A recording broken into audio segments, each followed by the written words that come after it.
শরীফ ওসমান হাদী সত্যি কি মারা গেছে নাকি এসব গুজব? এই বিষয় নিয়ে এখন বিশ্লেষণ করবে ফেস দ্য পিপলের সাইফুর রহমান সাগর ভাই। চলুন আমরা শুনে আসি। হাদি কি মারা গেছে? এই খবরে সয়লাব আবারও সোশ্যাল মিডিয়া। হাদির প্রতি মানুষের এত ভালোবাসা দেখে আসলে খুবই আবেগ আপ্লুত হচ্ছে, কারণ এই ছেলেটাকে আমি খুব ভালোভাবে দেখেছি এবং কথা বলেছি বহুবার। এত ব্রিলিয়ান্ট নলেজেবল ছেলে, নলেজেবল উদীয়মান রাজনীতিবিদ আসলে আমাদের মাঝে আর কখন আমরা পাবো আমি জানি না। খুবই ব্রিলিয়ান্ট একটা ছেলে। সে কি মারা গেছে কি না, অনেকেই ইন্নালিল্লাহ পড়ছেন, অনেকেই ইতিমধ্যে হাদিকে তার মৃত্যুকে বরণ করবার জন্য মানসিকভাবে প্রস্তুতি নিয়েছেন। আপনাদেরকে আরেকটা কথা বলে রাখি, হাদির মৃত্যু কিন্তু বাংলাদেশেই হয়েছে। হাদির যে অঙ্গ প্রত্যঙ্গগুলি জীবিত ছিল সেগুলিকে কৃত্রিম উপায়ে জীবিত রাখা হয়েছিল, ভেন্টিলেশনের মাধ্যমে রাখা হয়েছিল। হাদির মাথার যে খুলি সেটি বের করে রাখা হয়েছিল কৃত্রিম উপায়ে, সেগুলিকে প্রিজার্ভ করে রাখা হয়েছিল। হাদির যে ব্রেইন, এটি ফুলে বারবার ফুলে যাচ্ছিল, ফুলে রক্তক্ষরণ হয় কি না, রক্তক্ষরণ হয়ে গেলে তো সেখানে আর ব্রেইনও যদি ড্যামেজ হয়ে যেত বা ডেড হয়ে যেত তাহলে পুরো শরীরে কিন্তু ডেড বডি হয়ে যেত তখন ঘোষণা দিত। শুধুমাত্র কৃত্রিম উপায়ে বাঁচিয়ে এভারকেয়ার হসপিটাল থেকে তাকে বিদেশে নিয়ে এই মৃত্যুর খবরটি জানানোর জন্য আসলে বিদেশে নেওয়া হয়েছে বলে আমি যতটুকু বুঝতে পারি। কারণ হাদির প্রতি যে অত্যাচার করা হয়েছে, যেভাবে গুলি করা হয়েছে, এভাবে কোনো মানুষ বাঁচতে পারার কোনো সুযোগ নেই। হাদির মাথার এদিক থেকে গুলি ঢুকে ওদিক থেকে বের হয়েছে। এই অবস্থাতে মগজকে ছিন্ন বিচ্ছিন্ন করে দিয়ে গেছে। হাদির যে ডাক্তাররা ছিল তাদের সাথে আমি খুব ক্লোজলি কথা বলার চেষ্টা বলেছি। ইতিমধ্যে একটা ইন্টারভিউ নিয়েছি, আপনারা জানেন, এবং সেখানে বলেছে যে হাদির স্বাস্থ্যের অবস্থা মেডিকেলের ভাষায় তারা কোনো আস্থা রাখছেন না বা কোনো আশা দেখছেন না। শুধুমাত্র আল্লাহর উপর ভরসা করে যদি কোনো কারণে কোনো মিরাকল কিছু ঘটে সে ফিরে আসে, সেটার উপরে নির্ভর করছিলেন। তাহলে এখন আমরা ধরে নিতে পারি আমাদের হাদি আমাদের কাছে আর ফিরে আসবে না হয়তো। এরপর আল্লাহ তো সব কিছুর মালিক, সেই সুযোগ আর আছে কিনা জানি না।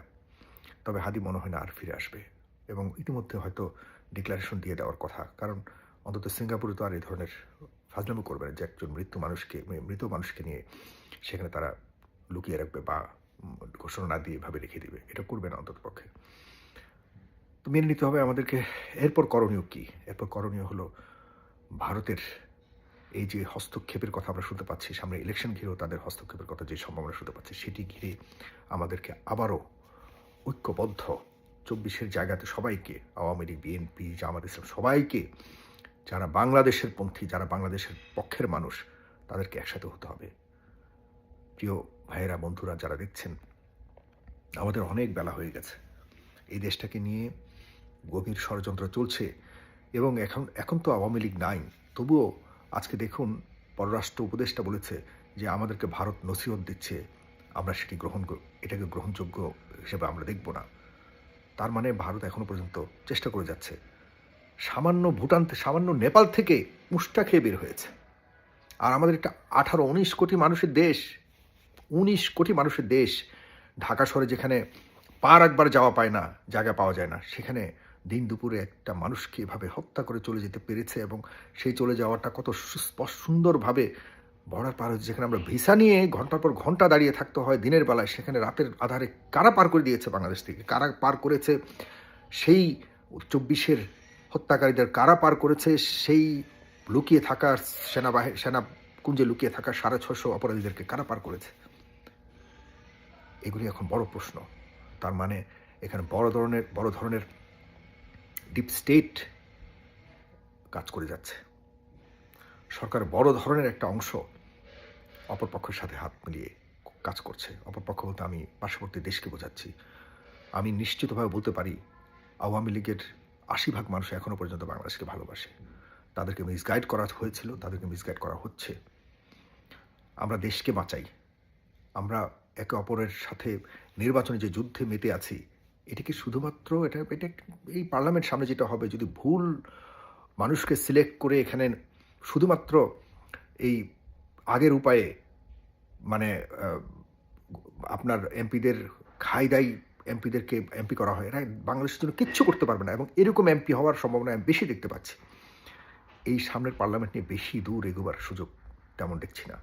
জনাব তারেক রহমান যদি এখনও সময় থাকে, আমি আহ্বান বা আমি অনুরোধ করব, প্লিজ আগে দেশকে বাঁচানোর জন্য যে আহ, সিদ্ধান্ত নেওয়া প্রয়োজন, জাতীয় সিদ্ধান্ত, আপনার নেতৃত্বকে সবাই মেনে নিয়েছে।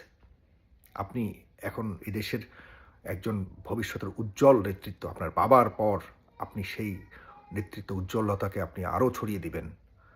আপনার বিষয়ে মানুষ নতুন করে আশা বাড়ছে, বিভিন্ন দলও আপনার উপরে ভরসা রাখছে। প্লিজ সবাইকে নিয়ে একটা সরকার গঠন করার চিন্তা করুন, একটা শক্তিশালী সরকার গঠন করার চিন্তা করুন। সরকার তো গঠন করাই যাবে, কিন্তু সেই সরকার কতটুকু দেশকে পরিচালনা করে সামনের দিকে এই পার্শ্ববর্তী রাঘব বোয়ালকে ফেস করে সামনে এগিয়ে নিতে পারবে, সেটি হলো ইম্পর্ট্যান্ট। আমি অনুরোধ করব আপনার কাছে, আপনি এই বিষয়টিকে আবারও ভাবুন।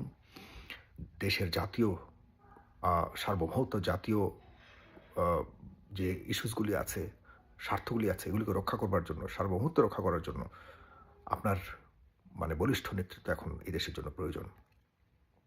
যারাই আছে বলিষ্ঠ নেতৃত্ব দেওয়ার, তাদেরকে খুঁজে বের করুন এবং অবশ্যই জাতীয়ভাবে গ্রহণযোগ্য একটা সামনের সরকারকে করার মতো আপনার পরিকল্পনা করুন।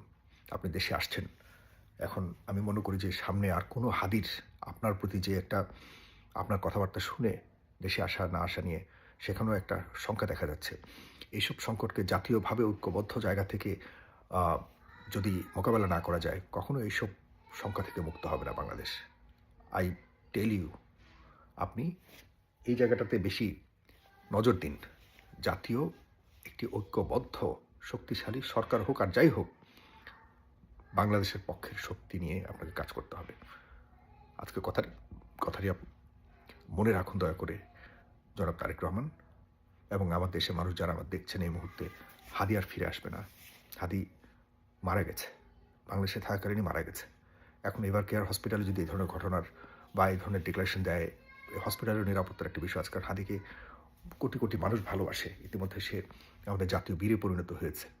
সুতরাং সেখানে হয়তো এই লোড সামলাতে পারবে না বলেই সরকার সহকারে পরিকল্পনা করে তাকে এখান থেকে সরিয়ে নেওয়া হয়েছে সিঙ্গাপুরে।